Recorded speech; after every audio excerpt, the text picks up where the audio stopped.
Ito na ang OnePlus Ace 5. This is the China ROM variant ng OnePlus 13R. There's quite a little bit of difference between them, but at the end of the day, lamang na lamang to pagdating sa presyo. Powered by the Qualcomm Snapdragon 8 Gen 3, 50MP na triple camera lenses, malaki ang kanyang battery at 6,450 mAh, and may kasama siyang charging brick na wala si OnePlus 13R. More details after this quick intro.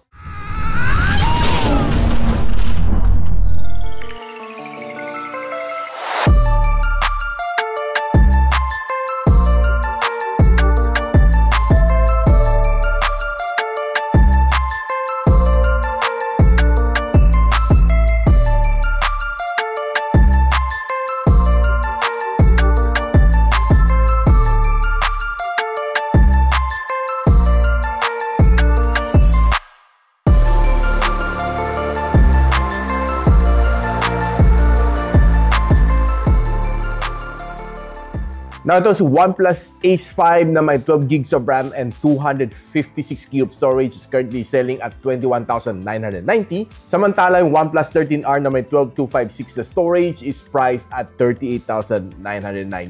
Medyo may kalayuan ng kanilang presyo. And in this video, papakita ko sa inyo the main difference between the both of them and kamusta naman performance ng kanilang China ROM variant. Pero kung gusto nyo mabili itong phone nito, links on the description box below. Now, one of the things na gusto ko dito sa kanya is yung kanyang design. Very simple lang. Pag inilawan mo siya, makita mo, no, parang meron siyang mga ripples dito na ang ganda tingnan lang.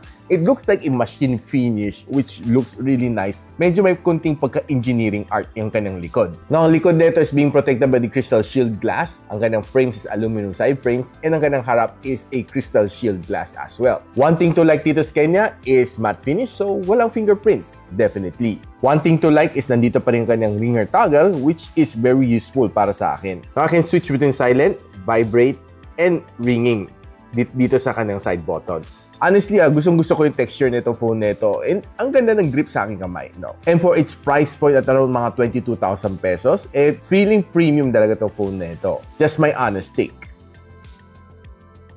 Now, this phone is being powered by the powerful na Qualcomm Snapdragon 8 Gen 3. And maganda ang score na nakuha ko dito. It got me a 2.11 million points dito sa Antutu benchmark. And nung binreakdown ko, this is the score that I got. Pretty solid din na nakuha ng score dito sa Geekbench sa kanang CPU benchmarking. And ito naman sa kanang GPU benchmarking. Halos 5,000 na kanang loop score dito sa Wildlife Extreme, and meron siyang 78% na stability. Okay naman kanang thermals, and it throttled to 82% na kanang best performance. Now, usapang battery tayo. This one has a bigger battery, 6,450 mAh compared sa OnePlus 13 na meron 6,000 mAh. Pareho naman sila naka-silicon carbon. And another advantage ng China ROM variant is that it comes together with a charging brick na SuperVOOC na 80 watts na wala rin ng OnePlus 13R. And one thing na mahihirapan kang bumili, no, is yung mga proprietary chargers like this one sa mga concept store ng OnePlus or sa Oppo, hindi mo siya makikita. Very rare mo na mahanap to. Ang mabibili mo normally mga Anker, Ugreen, and Momax or si Aoki, wala ka makita halos na ganito. Kung meron man, medyo mahal. Now, one thing na ginustuhan ko naman dito sa kanya, okay, makunat ka ng battery. Wala kang maging problema if you use this phone for the whole day, mag-travel ka man, basta hindi ka heavy user, walang problema one whole day. Kaya naman yung magtagal. And nung sinala ko sa PCMark ng battery stress test, under 50% brightness and 60 Hz na screen refresh rate, 17 hours and 35 minutes ang screen on time na nakuha ko dito sa kanya. Solid.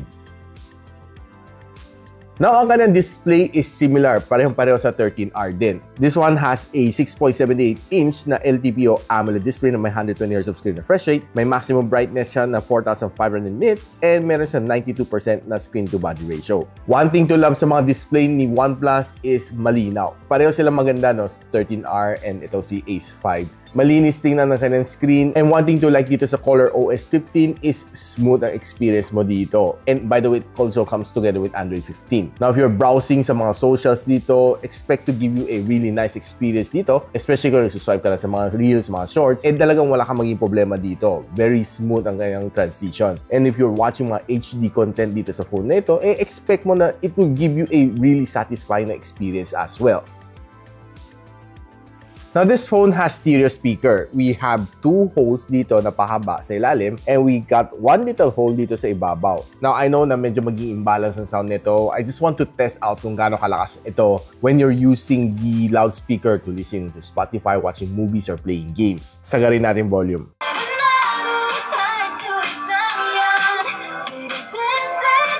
Well, honestly, tama lang ang kanyang sound. Hindi naman siya sobrang lakas and hindi naman siya mahina. No? It's just something average lang on a mid-range phone like this one.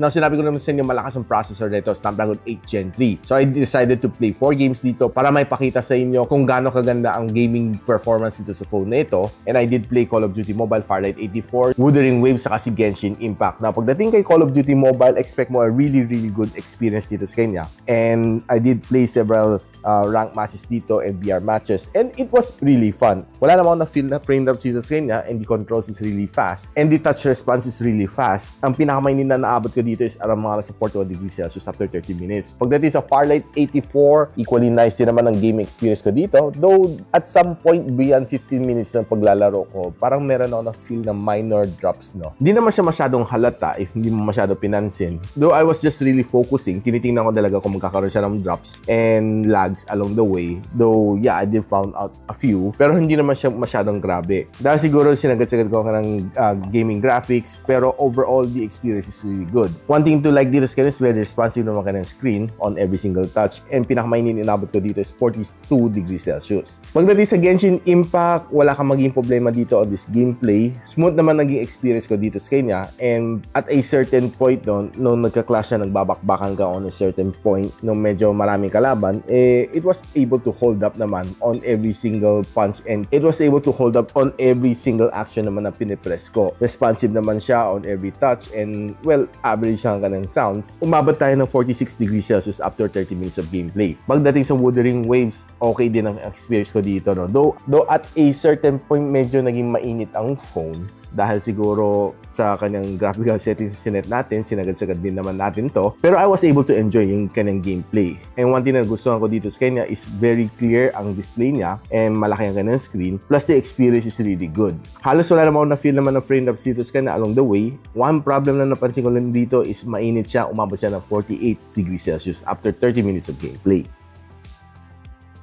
Now, pag-usapan natin ang kanyang camera. Itong phone na ito has triple camera lenses, starting with a 50MP na main camera sensor with OIS, 8MP na ultra-wide lens, and meron siyang 2MP na macro lens. It can let you shoot up to 4K and 60fps. And ang kanyang front-facing camera is a 16MP na main camera shooter, which can only shoot you up to 1080p and 30fps. Now guys, i-observe natin some shots na nakuha natin from the OnePlus Ace 5. Checking some outdoor shot, you'll be able to take some really nice shot dito sa kanya. Now, I tried to focus dito sa dahon na ito. It was able to focus really fast and blurring it all the way to the background. And one thing na napansin ko dito, medyo saturated ang kanyang pagka-green, but yung kanyang saturation is hindi OA. Yung tamang saturation ng para magandang pang-post mo sa Instagram. Equally said din dito sa dahon na ito, it was really nice, no? Malamig tingnan sa aking mata. Na kung ang hilig mo is to take some mga tall building shot, this one can definitely perform. And simply look at the details dito sa cloud, you'll be definitely blown away sa details ng cloud na nakuha dito. Now, on outdoor condition, talagang makakuha ka ng some really nice shots, no? If you're a tourist trying to take some scenery shot, kaya-kaya mag-perform itong camera na ito. If you're just simply panning around, taking a look at the vicinity, talagang makakuha ka ng some really nice snaps dito sa kanya. Now, nung nilaro naman natin ka ng ultra-wide shot, this is how it looks like. This is a normal shot. And this is a 2x zoom shot. Now, one thing to notice dito sa kanang ultra-wide shot, ang ganda ng kanang pagka-capture sa clouds. And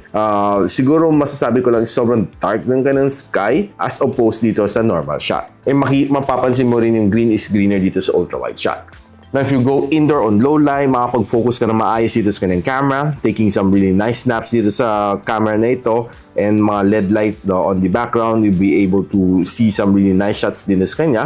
And just taking a quick snap dito sa loob ng coffee shop, it looks nice and cozy. If you're trying to take some photos sa mga ilaw, you'll be able to get some really nice snaps as well. Pag food photography pinag-uusapan, hindi rin matatalo si OnePlus Ace 5. So, taking a look at some of these snaps, no, sa mga food shot na nakuha natin, looks nice, no? Hindi naman sobrang stand out. Pero the way I look at it, maganda naman mga nakukuha ko dito sa kanya. Not to the point na yun kasing ganda ng mga Vivo X200 Pro, Pero I would say it's quite decent enough and quite nice tingnan ang mga food photography na nakuha ko dito sa kanya. Kahit mga simple flower shot, okay rin naman siyang tingnan. And this is probably one of my favorite shot now. It looks really nice and yung ilaw sa loob ng decor nito looks really nice. And even taking some of this gown shot, pag zoom in mo, you'll be seeing some really nice details sa kanyang mga beads. Now, kung selfie camera naman pag-uusapan on outdoors, you'll be able to get some nice snaps dito sa kanya. Looks nice no, mga shots na nakuha natin, except that parang medyo mas nangingitim lang tayo konti dito sa kanyang front-facing camera on outdoor. Na pag indoor naman pag-uusapan, mapapansin mo okay naman mga some of these photos na nakuha natin, except that medyo mas softer na siya compared sa outdoor shots. Now, checking the front-facing camera, taking a vlog, I would say na medyo shaky. Though the quality is not so bad, but yung kanyang shakiness is medyo nakakahilo lang tingnan. Pero yung kanyang rear camera, dito siya bumabawi. Makita mo smooth ang kanyang transition and it was able to give me a really nice na satisfying na vlog dito. No? You can use yung kanyang rear camera as your daily driver for vlogging. Now, pagdating sa camera, medyo mas dihado ng konti lang si Ace 5 dahil wala siyang telephoto lens, which yun ang meron ni OnePlus 13R. Pagdating naman sa pagsagap ng 5G, this phone, wala kang maging problema sa Globe, sa Smart, and sa Dito SIM. Nakakasagap siya ng 5G signal. Now, another warning if you're buying this one, si OnePlus Ace 5, just make sure na you tell your seller na kailangan niya i-region unlock kasi kung hindi niya ginawa yon, hindi mo magagamit ang Globe, ang Smart, and ang Dito SIM here sa Philippines. Just a word of warning. So guys, nakita na yung performance ng OnePlus Ace 5. It's as good as the OnePlus 13 with a little bit more of a kick dahil bigger kanyang battery and meron siyang kasamang charging brick. Pero mas talo lang siya dito sa camera dahil wala siyang telephoto lens. For some people, hindi naman malaking bagay ang walang telephoto lens if hindi ka mahilig sa zooming capability. There are some people na okay lang walang telephoto lens basta may ultra-wide lens. And meron din some people na okay lang walang ultra-wide lens na meron telephoto lens. Which one are you? Let me know in the comments. So overall, ano masasabi ko dito? Sulit at 22,000 pesos dahil it can really perform sa kanyang camera, gaming, plus makunan ka ng battery, and you can definitely enjoy a powerful flagship level phone like the OnePlus Ace 5. So if you're interested to know kung saan ito pwede mabili, I'll link everything on the description box below. And if you like this video, don't forget to share it sa your friends, and a quick sub sa aking channel is definitely awesome. I'll see you in my next video. And so, ako para si Richmond, and you're watching Gadget Sidekick. What's up? Like and subscribe to my channel. Don't forget to hit that notification bell. For one of my latest uploads, click the dito. And for one of my popular uploads, click here.